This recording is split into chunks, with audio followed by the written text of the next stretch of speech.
صباح الخير ومساء عليكم. دي سماعة شارك، مش موجودة على الانترنت، بس سعرها كويس قوي وادائها كويس جدا. انا جورج عماد، والنهارده هعمل الريفيو والانبوكسنج للسماعة دي. خلينا نشوف.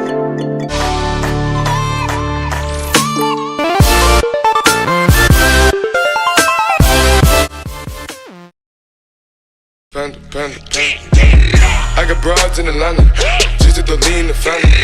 Credit cards in the scammers, hitting the licks in the van.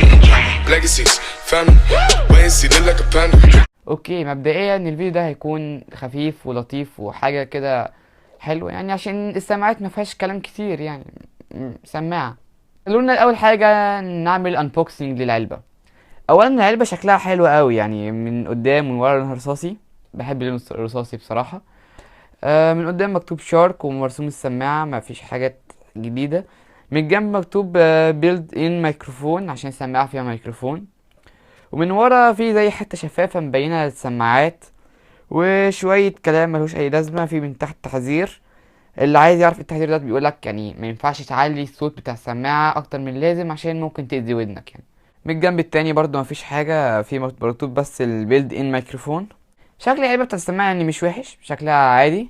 بس خلينا نشوف الحاجة الأهم، وهي السماعة. اوبا، اوكي. أول حاجة لما فتحتها أو شديت الجزء اللي جوه من الجزء اللي بره، طلعت يعني، لقيت جوه السماعة محطوطة بشكل حلو قوي بصراحة، مع اللون الأسود. فعلا شكلها حلو قوي. مفيش حاجة موجودة جوه الصندوق غير السماعة نفسها، وكيسة جواها مقاس تاني من المكان اللي بتحطه في ودنك، عشان لو انت ودنك كبيرة او ودنك صغيرة يكون في مقاس مريح لودنك. بس مفيش حاجة تاني في علبة السماعة، هي دي العلبة بتاع السماعة بس. خلينا نخش في الجزء الأهم اللي هو السماعة. السماعة شكلها حلو جدا، ومتغطية بطبقة من البلاستيك عشان تخلي قطعها مش سهل. ميكروفون اللي معمول من البلاستيك مش من المعدن، والميكروفون بتاعها اداؤه مش وحش، ولكن في نفس الوقت ما ينفعش تستخدمه كميكروفون اساسي. لو عايز تعرف اداء بتاع الميكروفون دوت، روح للفيديو اللي فات، هتلاقيه في البتاع اللي فوق ديت. الفيديو اللي فات كله متسجل بالمايك بتاع السماعة ديت، فدي حاجة تعتبر حاجة كويسة. وبعد كده هنلاقي السماعتين، وفي ظهر السماعة هتلاقي مكتوب اسم الشركة او اسم البراند بتاع الشركة اللي هو شارك. سيبكم بقى من شكل السماعة اللي تقريبا محدش بيبص عليه. خلينا دلوقتي نتكلم في اداء السماعة. هتكلم عن 3 حاجات في اداء السماعة: الصوت والبيز والكواليتي بتاعت الصوت. الصوت بتاع السماعة بصراحة فوق الممتاز، صوتها عالي جدا ومش واطي، لكن هديله 80%.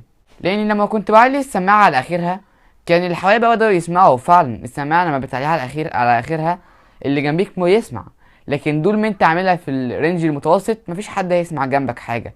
ده غير انك انت نفسك مش هتستحمل اعلى صوت ليها، لانها صوتها عالي جدا. نيجي للبيز.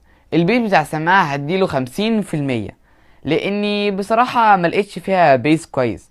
يعني في سماعات فيها بيز اكتر من كده، لكن بالنسبة لسعر السماعة دوت، البيز اللي فيها يعتبر مناسب جدا. كواليتي الصوت بتاع السماعة كان كويس جدا، فممكن اديله 70%، لانه فعلا الكواليتي بتاعتها يعتبر كويس جدا بالنسبة لسماعة سعرها قليل. بالنسبة للناس اللي بتحب الرياضة او بتحب الجري، فالسماعة دي هتكون مناسبة اوي ليهم، لاني فعلا خدت السماعة دي وجربت اجري بيها على البحر. السماعة ما بتقعش من الودن، وخصوصا لما ركبت لها الجلدة التانية اللي بتيجي معاها في العلبة، اللي هي دي كانت على مقاس ودني. ركبتها لها وما كانش في اي مشاكل معايا. انا من الناس اللي مقتنعة ان البراندات او الماركات بتاعت الشركات ضحكة كبيرة قوي على الناس.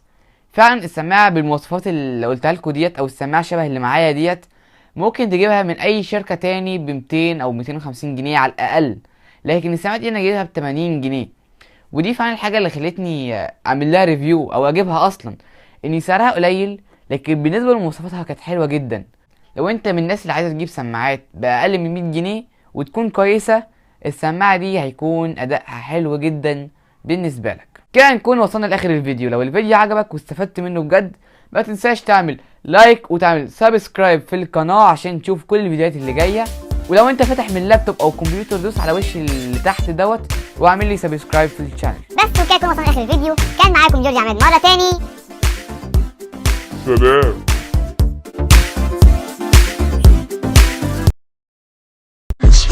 Hitting the licks in the van. Legacies, family.